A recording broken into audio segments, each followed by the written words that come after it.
When you're farther along in your tabletop role-playing game design journey, it may be time to consider getting artwork. Whether you're preparing to release something on itch or getting a page together for a crowdfunding campaign, you'll need to commission artwork to draw people in and get them to consider investing. Hi, I'm Peter, creator and lead designer of Tales from Elsewhere, and this video is a tutorial on how to get artwork commissioned for your tabletop role-playing game project. It's going to be multi-step, and there'll be timestamps down below so you can jump to the necessary part for wherever you are in this process. First, we're going to go into where to find artists, how to pick them, and then how to work with them. Following that, I'll dig into my experiences in finding artists to get hundreds of pieces made for my game, and then at the end we'll share something very special, some behind-the-scenes footage of our artists working on content that is going into the book we're releasing later this year. Alright, let's dive in and get into getting artwork.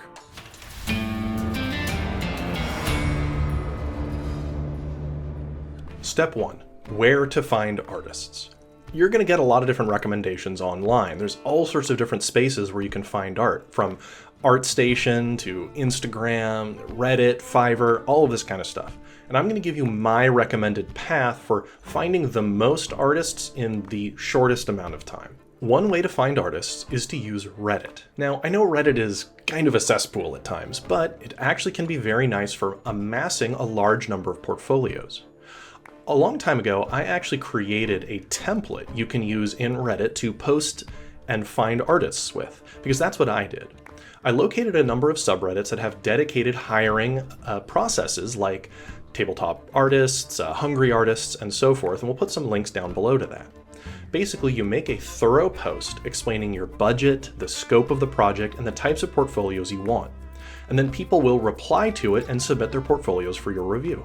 This process will get you a lot of portfolios, and chances are only a handful are going to be useful. I got over 100 total submissions based on my post from a few years ago, and I only ended up really honing in on 10, and then from those 10, I only picked 2. But I wouldn't have found those 2 artists had I not gotten these submissions in, and those 2 artists I'm still working with today.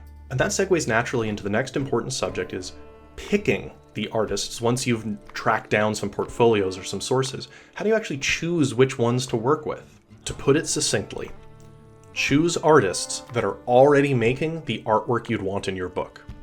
What I mean by that is you want artists that already have the vibe, the aesthetic, the feeling that you want from your book in their portfolio already. You don't want to find an artist you think is cool and then try to force them into making art that they aren't already making. That's not going to be the best process. And that may sound obvious, but I really can't overstate how important this is. If you're making a game that has comedic elements, find somebody that already makes comedic art. If you're making a game with horror elements, find somebody who in their portfolio has horror artwork. Now, if you're making a very niche game like I am with Clockworld, it was a little harder to find artists because I'm making a post-apocalyptic Weird West action horror game, and so, my Venn diagram was very narrow in the middle. But I was still able to find a number of artists that had horror elements and even Western or Weird West elements, and were already hitting vibes that I needed. And because of that, it was so much easier to get quality artwork out of them that matched my vision because I wasn't forcing them to change the way they already created. Now, the other half of that choosing process is budget, and that is more complicated than we could really dig into even in one of my videos because I don't know what your financial situation is, but I will spend a few moments here talking about how to be efficient with that budget in relation to your artists. There's going to be wildly different quotes you're going to get for different pieces. Some artists may charge only $100 or so for a piece, while others might charge $1,000 per piece, and their quality may vary. But you want to hone in on a few key pieces, particularly if you're going into crowdfunding. It's okay to splurge a bit, to really spend on a big, splashy hero piece. A piece that shows the real high-level vibe of the world. Who are the players? What kind of setting is it? What kind of monsters will they face? Something big and punchy can really help with that, and that's a decent place to spend some budget. The early artwork you commission should communicate who the players are, where they are, and what they'll be doing in your game. So, for example, in a lot of OSR games, you'll see a group of scrappy adventurers in the classic archetypes like the thief and the dwarf and the fighter, descending down staircases in torches in hand with things crawling in the darkness. That immediately communicates that OSR vibe, and it's a lot of information you could get in a single piece, even if that one piece is expensive. And it's important to remember when you're budgeting these art pieces that you want to get art that will be useful in the final product. So yes, you want to get cool, splashy art that would go on a crowdfunding page, but if you're on a tight budget, think about where that art would go in the final book as well. So monster pieces or, spell effects or whatever's going to be really cool and you'll want to include, make sure that whatever you're getting is going in the final book. You don't want to double price yourself by being inefficient at that early stage. Get stuff that you're going to want to use in the final product. So now that you've chosen your artists and what kind of pieces you want from them, let's talk about how to work with those artists in a way that is efficient and will get you the best type of art. Now, if possible, it's a good idea to get about 3 pieces of artwork from a new artist to gauge how they're going to work with you on something larger. If you just get one piece, it's not a very good sample size. So if you get up to 3 and you make each of those pieces a little different, like one heroic character, one scene, or one monster, you can gauge where they're best going to be used to produce content for your game. Because as I said earlier, you want to play to the artist's strengths. So let's talk about how to actually give prompts and go through the iterative process of making art with your selected artists. There are 3 aspects to working with artists that I want to highlight now. 1 is giving them written descriptions, 2 is mood boards, and 3 is leaving it open to their interpretation. So I'm going to break each of these down real quick. You want to provide a thorough written description to the artist of the piece you'd like. That seems obvious, but there's a couple details I'd like to highlight. You want to separate key elements that are required versus gestural elements that you'd like to see. For example, if there are certain things you must have in the piece, you want to spell those out very clearly. For example, I have a monster called the Kentucky Sawbones. It is explicitly made up of severed left arms. So in my description to the artist, I noted that they must all be left arms. This swarm of arms, they all need to be left-handed, right? That's an important detail. There was going to be a lot of creative liberties the artist was going to be able to take, but that was a vital aspect of it. Now, you don't want to provide the artist with a piece of existing art to copy, but you do want to give them a mood board if you can. A mood board is just a series of images that get the vibe you're going for. Like, maybe you're working on a game like Mythic Bastion Lands, and so you send the artist images from the movie The Green Knight, right? The surreal, kind of horror-adjacent Arthurian imagery from that movie, and say, this is the vibe I'm going for. Or maybe there's a time period you're trying to evoke, like I did, because Clockworld is inspired by the late 19th century Wild West. And so I gathered images of the type of attire and so forth that people would be using in that era to help guide the artists to hone in on the vibe I'm looking for. Because I can't think of the exact details I need, but I know the gesture that I'd like to provide them. And that's where mood boards really come in handy. And lastly, you want to leave some room for the artist's skill, their interpretation to really come through. Because remember, you've picked artists that already are making the kind of art you like, right? They are already in that right headspace. So you need to trust them to really go for it at times. By combining that initial guidance with the freedom to create, you can have these happy accidents or really these new ideas that come forth through that collaborative process. For example, when I was working on a monster called the Sight for Sore Eyes, which is kind of like a mix between a Vargoyle and a Beholder and a tentacle monster, I was really struggling to communicate with my artist about what I wanted from the piece. I had written up this whole description of the creature and provided it to them, and the sketches I got back were not poor quality, it's just the creature itself wasn't that interesting. And that wasn't the artist's fault. They were following to the letter of my description. And so I just said to him, you know what? This isn't working. That's not your fault. That's my fault. You kind of get the vibe of my game, right? He's made a few pieces already. Just kind of go for it, right? Ignore a lot of this prompt. You get the vibe. Just hit me with it. And I was blown away by the design. He absolutely knocked it out of the park. And I couldn't be happier with that result. It was finally something a little bit more original and interesting to look at, all because I trusted this artist's instinct because he already was an experienced horror monster artist. So allowing for that collaboration is vital to making a good working relationship with your artists. Because the artists I've collaborated with, I want to keep collaborating with for years to come. I want a positive, ongoing working relationship with them. And so allowing that trust to come through has been rewarded tenfold already. Just the pieces are awesome.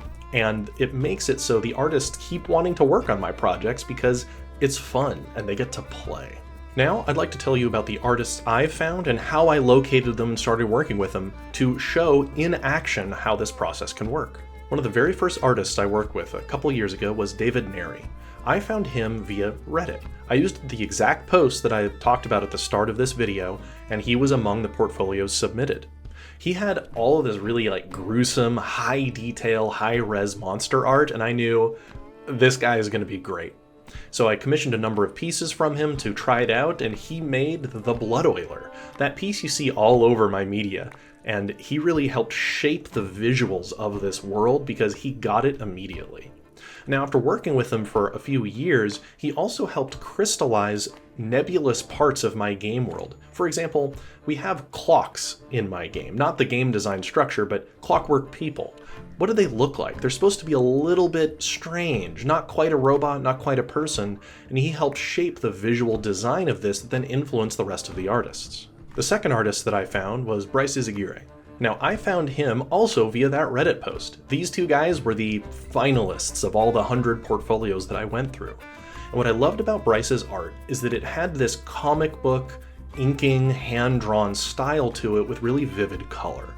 And he already was drawing post-apocalyptic, some Weird West, and I just thought, this guy's style is so cool. I want to work with him.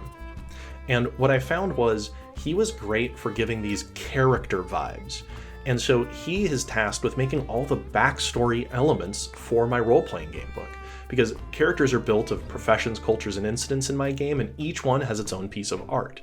And so he's helped create these very painterly, hand-drawn styles to show who you will be in the game.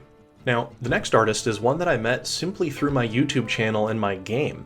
Red Richard, who is also a collaborator on this project, both in artwork and in game design, was basically just a passionate fan who happened to have artistic skill. And we just started working together and found a naturally synergistic friendship, and then he contributes. Now, the ability to organically find artists like that is definitely tough if you don't already have a social media presence. I have a YouTube channel and all that going on. But you'll find that as you start going more and more public, you'll find people who are interested in working with you on these projects, and Red is one of them, and now I can't imagine this project without him.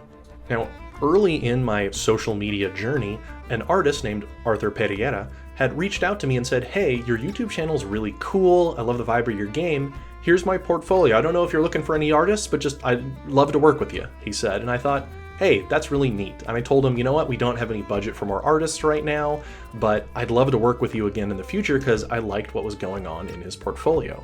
Particularly, I noted, he had done cartography, map making.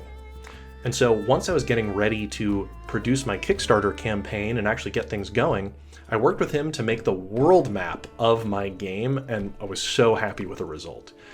Because he already had the skills to do this, and he was already accustomed to doing historical research for pieces, and he just absolutely knocked it out of the park with this one, and now I want him to make all my maps forever. And last, and certainly not least, is Jeff Whitty.